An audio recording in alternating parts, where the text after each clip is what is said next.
Hi, I'm Patrick Markfort from Articulate Nerd. And I'm Dave Ferraro from Comics and More. And this is the latest episode of the Comics and More podcast. And on this episode, we're going to be looking at the two new flagship titles of the X-Men relaunch, including Uncanny X-Men #1 and Wolverine and the X-Men #1. So if you've been following X-Men lately, kind of some big things have changed in the last year. The X-Men have established themselves in San Francisco. They've been staying at Utopia, which is kind of an island they created in San Francisco Bay from Asteroid M. And pretty much the whole of the X-Men is like based here. They wanted to have like a safe place for all of the mutants to be where they could defend themselves, kind of have their own nation, since, there are no more mutants since Scarlet Witch uttered those words. Not many. Yeah, not many. But yeah, a few have been born since then. One of the characters, actually, Hope, is in Uncanny X-Men. But basically, Uncanny X-Men is Cyclops' team, and Wolverine and the X-Men is obviously Wolverine's team. There's a big rift between them that happened with the recent miniseries Schism.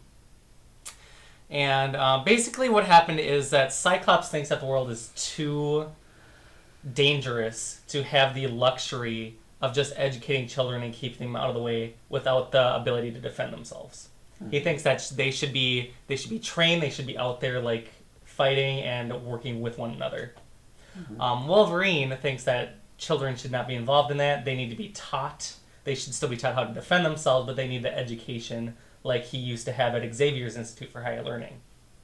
So that's the big rift between them pretty much.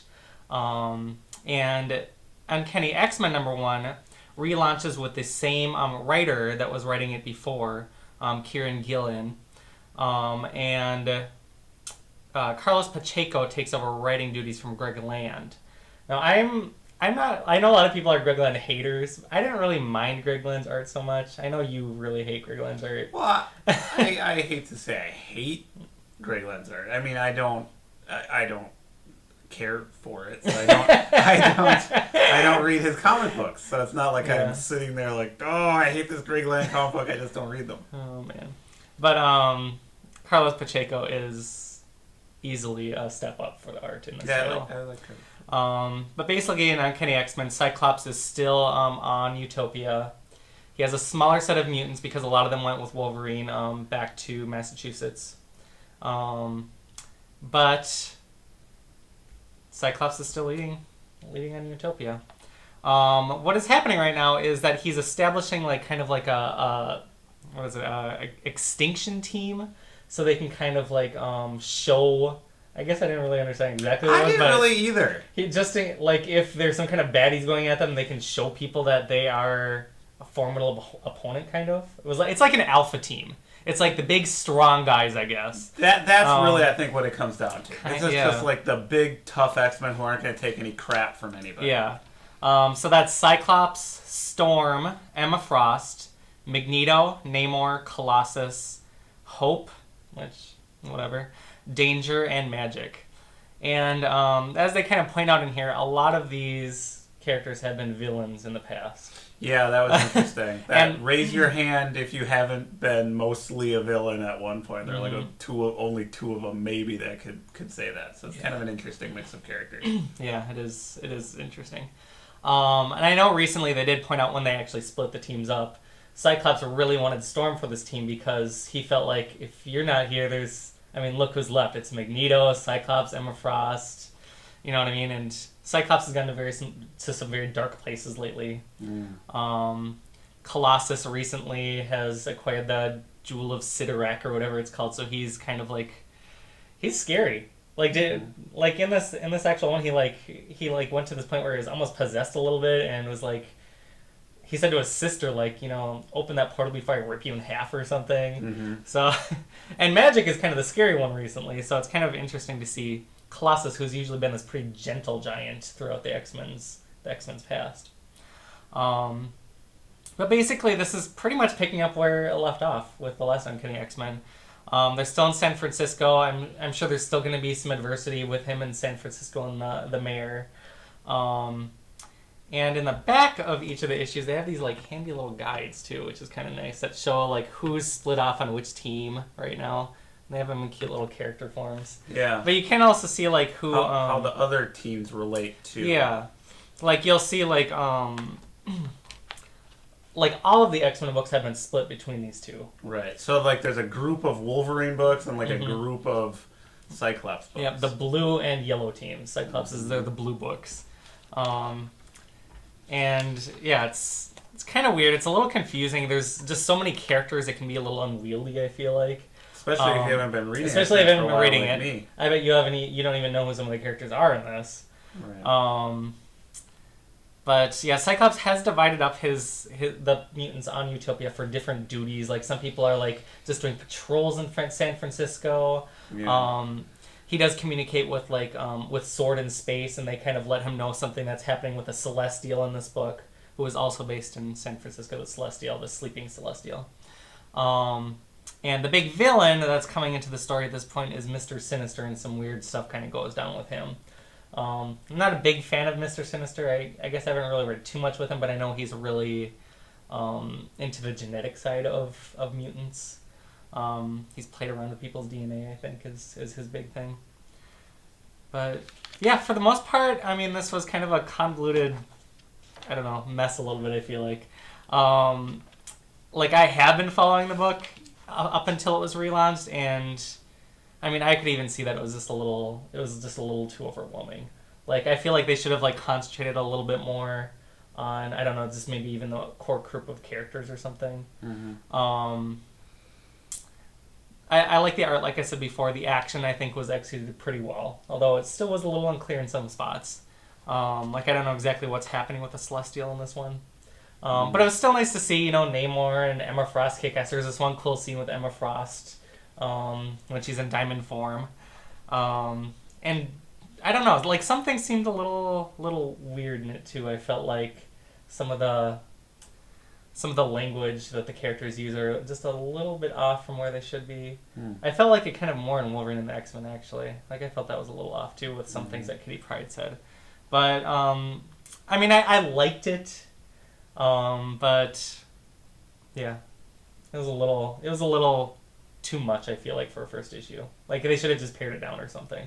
Yeah, I mean, it was either too much or not enough.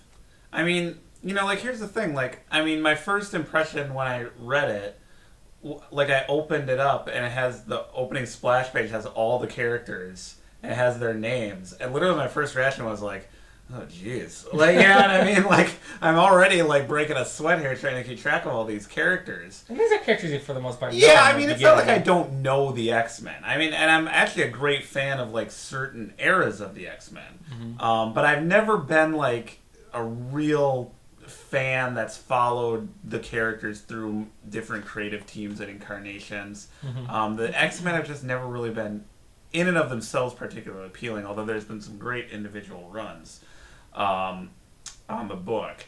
So yeah, I mean, I basically know the characters. A lot of the recent developments were new to me here, but I can pick up on it. But I mean, the thing is, I don't think a big, complex, continuity heavy book is necessarily a bad thing. I mean, that's kind of what the X-Men does. It's like it's been going for years and years. It has this big, complex continuity that involves mutants and Sentinels and time travel and, all kinds of things. And it's just a big muddle, but that's not necessarily a bad thing as long as the story is entertaining to the point where even if you don't understand everything, you want to understand everything and you want to learn more about these characters and you want to come back again for the next issue.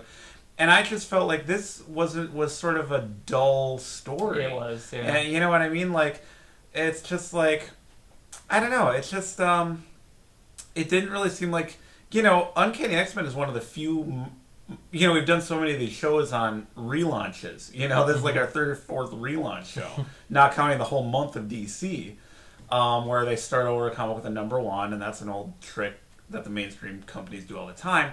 Uncanny X-Men was a long time holdout at Marvel. That was like one of the few, if maybe it was the last series they'd never relaunched. I'm not even sure. That had a pretty high issue number, and so to relaunch that with a number one and have it not really be anything, there was not a sense that this is really anything fresh or new or kind of a clean slate or a new direction or anything. It frankly seemed a little tired. It seemed a little overburdened by its continuity and characters. The story seemed okay. I mean, there's a celestial, that could be kind of cool, and sinister, could turn into something cool, but they didn't really sell me on the concept on this issue itself. And it's just, I don't know, it's funny having stepped away from the X-Men for a few years, and to go back to it now, it's kind of like there isn't really anything new that's been added to the mix. It's just like all the elements have been reshuffled. You know what I mean? So like now, Colossus has the power of Juggernaut, right? And like this character, instead of being over here, is now over here doing this. There's a lot of that in Wolverine. It's like it's really no new ideas, no new characters. It's just kind of like a reshuffling of the deck. You know what I mean? But the artistic direction, the direction of the writing doesn't seem particularly fresh to me. It seems a little tired, and it's just there's nothing really about it. I don't know. It's kind of on the edge of being a bad comic to me. I mean, it wasn't. It was nicely drawn. I mean, I think if you're really invested with the X-Men, I mean, you're probably going to want to continue to read this new incarnation, but there's nothing really exciting or groundbreaking going on here.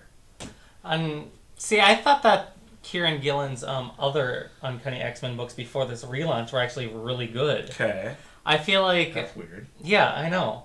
I don't know if he got overwhelmed with just, like, restarting it and felt like he had to have, like, a lot going on with these, like, big characters. Yeah, there was a lot of talk. There was a lot of talk about which characters where and how this team connects to that team. It's just like, just go fight some guys. Which at least this one, they did have some action and they were, a little bit better of a mix than Wolverine had. But,